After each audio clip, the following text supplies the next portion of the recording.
Capítulo 1. Fuera de control. En 1972, un grupo de élite de los SEALs de EU salió de su país rumbo a una misión y un destino concretos. Este grupo de marines, 5 en concreto, estaba especializado en armamento y explosivos militares, y estaba compuesto por 2 soldados rasos, Steve O'Grant y James Morrison, un cabo, Sangras, un alférez, Taylor y el teniente al mando John Shepard. El teniente Shepard lideraba este grupo de élite cuya misión consistía en cruzar el charco para controlar y verificar unas emanaciones radioactivas que se estaban produciendo en el centro de un pequeño país de Europa llamado España. Esta misión no presentaba ninguna dificultad y se palpaba el buen humor entre el grupo, humor que se disipó rápidamente a causa de un impacto. Sin dar tiempo a nadie dentro del helicóptero a ser conscientes de la situación, un misil salido de la nada alcanzó al helicóptero derribándolo en medio de un bosque muy frondoso, junto a un río. Fue todo muy rápido, tan rápido que causó el efecto esperado, un helicóptero derribado en medio de la nada. Fue entonces y solo entonces cuando empezó su misión, la de sobrevivir. Capítulo 2. Supervivientes. Abrí los ojos, que rápidamente se me cargaran de humo y solo pude recordar el helicóptero y nosotros dentro cayendo a toda velocidad hacia la nada. Giré la vista a mi alrededor y encontré solo uno. Intenté salir por donde mis brazos y piernas notaban huecos y en mi intento topé con los cuerpos del alférez Taylor y el cabo Snargas. Una parte desprendida de la chapa del helicóptero se había incrustado en sus costados y no pude hacer nada por salvar sus cuerpos ya sin vida. Al salir, lo primero que hice fue respirar grandes bocanadas de un aire que me pareció el más limpio de cuanto había respirado. Poco a poco fui recobrando la cordura y conseguí analizar la situación. Era muy crítica, sumido en una mezcla entre mis pensamientos y un aturdimiento a causa del humo. Creí oír mi nombre repetidas veces una y otra vez, y pensé que había recibido un golpe en la cabeza y empezaba a no ser dueño de mi razón, pero de pronto visualicé a los soldados Steve y James que corrían hacia mí pronunciando mi nombre. «Señor, ¿se encuentra bien?», me preguntó James. De pronto reaccioné. «¿Sí?».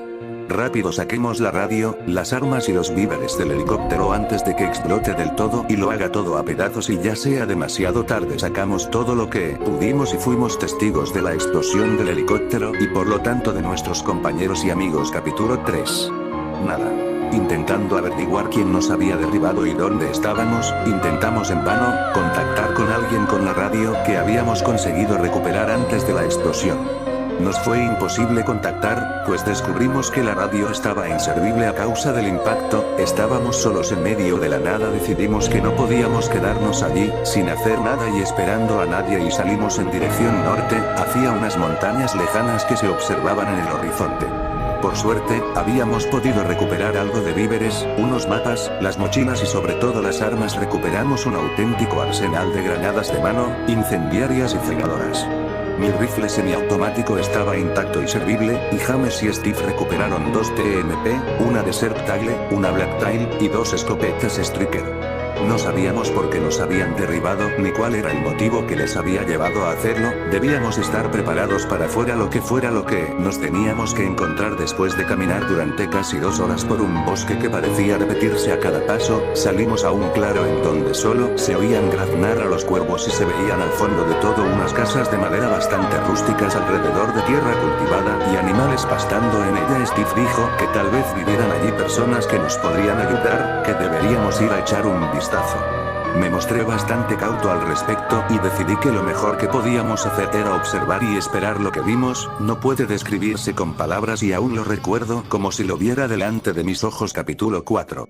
Nigmaré. Buscamos una buena posición, desde la que controlar nuestra situación, y usamos los prismáticos para observar mejor. Nuestra primera visión fue la de campesinos trabajando la tierra, y dando de comer a los animales. Nada fuera de lo normal, excepto algo que me llamó la atención: sus movimientos, aunque humanos, eran demasiado pausados y lentos para estar trabajando. La sorpresa llegó al oír el sonido de una extraña campana que venía acompañada con la presencia de unos personajes muy extraños. A la cabeza caminaba un hombre de mediana edad, con un bastón en la mano derecha con símbolos muy raros, y uno en concreto que no se me olvidará jamás. Seguidamente y junto a él, caminaban lo que parecían ser monjes vestidos todos con túnicas negras, que les tapaban toda la cara e iban diciendo algo que no conseguimos entender. Al oír a los monjes y la campana, los campesinos dejaron de trabajar y se agruparon todos al centro de la plaza, repitiendo todos el mismo cántico y palabras que repetían los monjes. De pronto el espectáculo que se abrió ante nuestros ojos nos dejó sumidos en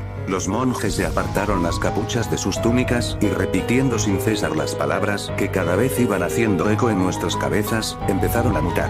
Sus cabezas se separaron de su cuerpo, dejando así salir a un ser que parecía una mezcla entre un calamar con sus tentáculos largos y viscosos y una acumulación de carne sin formar nada concreto.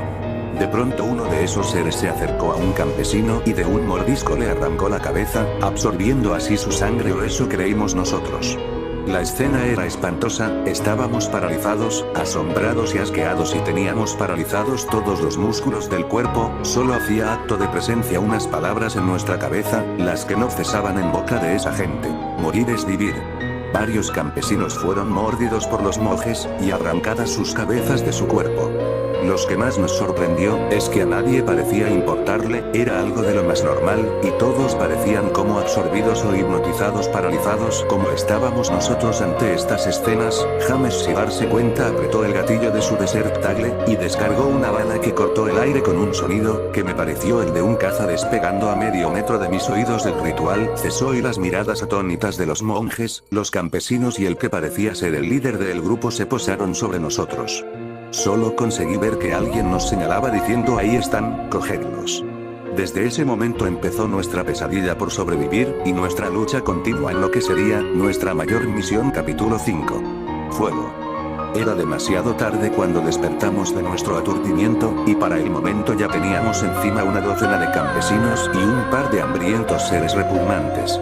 La única solución que teníamos era defendernos y rápido, pues la distancia que nos separaba de ellos era mínima. Los lentos y pausados movimientos que observamos en estos campesinos mientras trabajaban la tierra, habían quedado a un lado dando paso a carreras a toda velocidad hacia nosotros. La primera reacción llegó de la mano de James, que TMP en alto, apuntó al cuerpo de un hombre que llevaba una sierra en la mano, y le disparó una ráfaga seguida de balas, que fueron el detonador para que Steve y yo abriéramos fuego. Uno a uno fueron cayendo al suelo sus cuerpos llenos de plomo, y los seres de las cabezas de algunos de ellos se habían escondido, pero como si las balas no les hubieran tocado, uno detrás de otro se fueron levantando.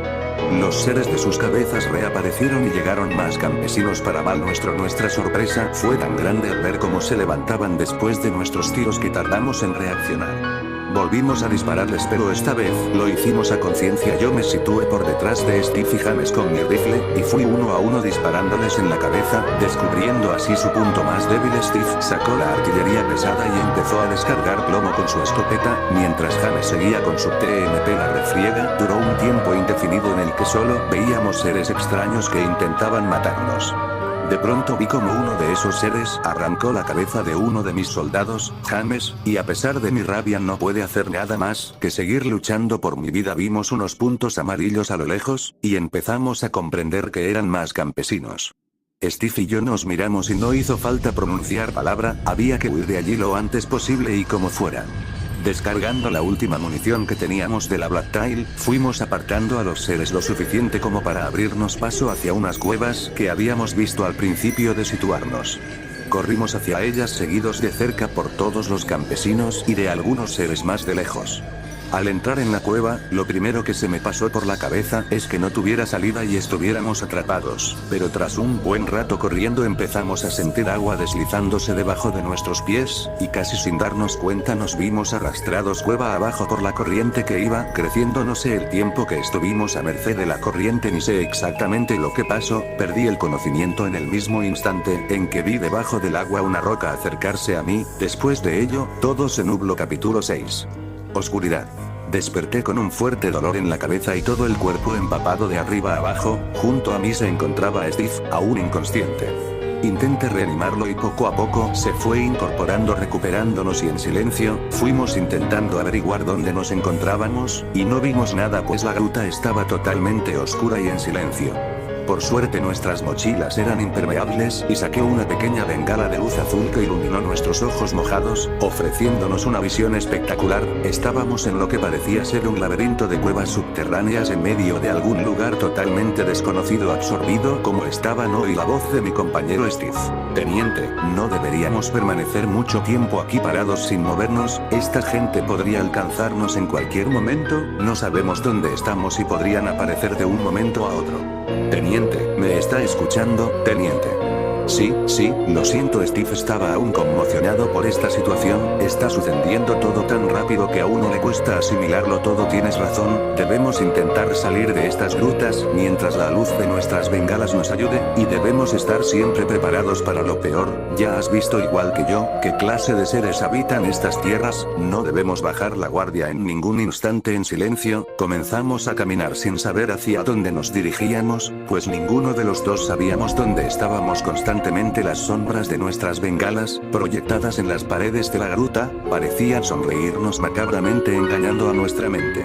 El silencio no sabíamos si tenerlo como aliado o enemigo, pues el oír solo un pequeño rumor del agua que supuestamente corría por aquellas cuevas solo hacía que acrecentar nuestras tensiones. Estuvimos caminando mucho tiempo, sin descanso e intentando dar a nuestros pasos una única dirección para no repetirlos. Supongo que pasamos muchas horas dentro de esas laberínticas grutas oscuras, porque las bengalas comenzaron a agotarse junto con nuestros ánimos, y justo cuando nos quedaba una sola bengala, vimos una pequeña luz que no sabíamos de dónde procedía. Nuestra primera reacción fue la de precaución, pues aún teníamos muy claras las imágenes de esos seres arrancando cabezas. Llegamos al centro de la luz y visualizamos justo encima de nuestras cabezas una pequeña abertura, que era la causante de esa iluminación imposible de alcanzar para una sola persona. Levanté a Steve para que observara de dónde procedía la luz. Señor, parece una iglesia, la instancia de donde procede la luz es como un santuario. Está despejado, podemos subirse. Prudente Steve, no conocemos nada de aquí y no sabemos dónde estamos. Rápidamente, Steve se agarró por los lados de la abertura y consiguió meter su cuerpo para sacarlo a la superficie. Sacó una cuerda y la lanzó para que pudiera subir yo también. De pronto nos encontramos en un espacio grandísimo e iluminado todo por velas, que parecía ser una iglesia. Estaba llena de cirios por todas partes y era poseedora de una decoración que nos puso los pelos de punta. Había en el centro un altar con el extraño símbolo que anteriormente le habíamos visto al que parecía ser el líder de esta extraña gente, y el mantel que lo cubría estaba lleno de lo que a primera vista y desde lejos parecían despojos de carne y sangre. El espacio de la iglesia estaba ocupado por unas grandísimas columnas que aguantaban un segundo piso y una cúpula decorada con dibujos que no entendimos. Pero lo que más nos estremeció, fueron las figuras de dos ángeles crucificados en una cruz, boca abajo, sin ojos y una corona de metal con pinchos que les cubría la cabeza. Todo allí era espeluznante, y aún sin darnos tiempo de salir de nuestro asombro, la puerta central de la iglesia empezó a abrirse. Nos quedaba menos de un minuto antes de que abrieran y nos encontraran allí de pie, profanando su iglesia. Sin dar tiempo a Steve a que preguntara, le señalé una pequeña puerta que había detrás de una de las grandes columnas, y como movidas nuestras piernas por el viento, corrimos hacia ella. Estaba cerrada, y ya no nos quedaba mucho tiempo, así que arriesgando a que nos oyeran le di una fuerte patada a la puerta que cedió con un fuerte chirrido. Entramos rápidamente y cerramos detrás nuestro la puerta. No sabíamos dónde estábamos ni dónde nos encontrábamos, estábamos de nuevo a oscuras y lo peor de todo, estábamos solos. Estábamos de nuevo a oscuras y lo peor de todo, estábamos solos. Dale like y suscríbete para el último capítulo.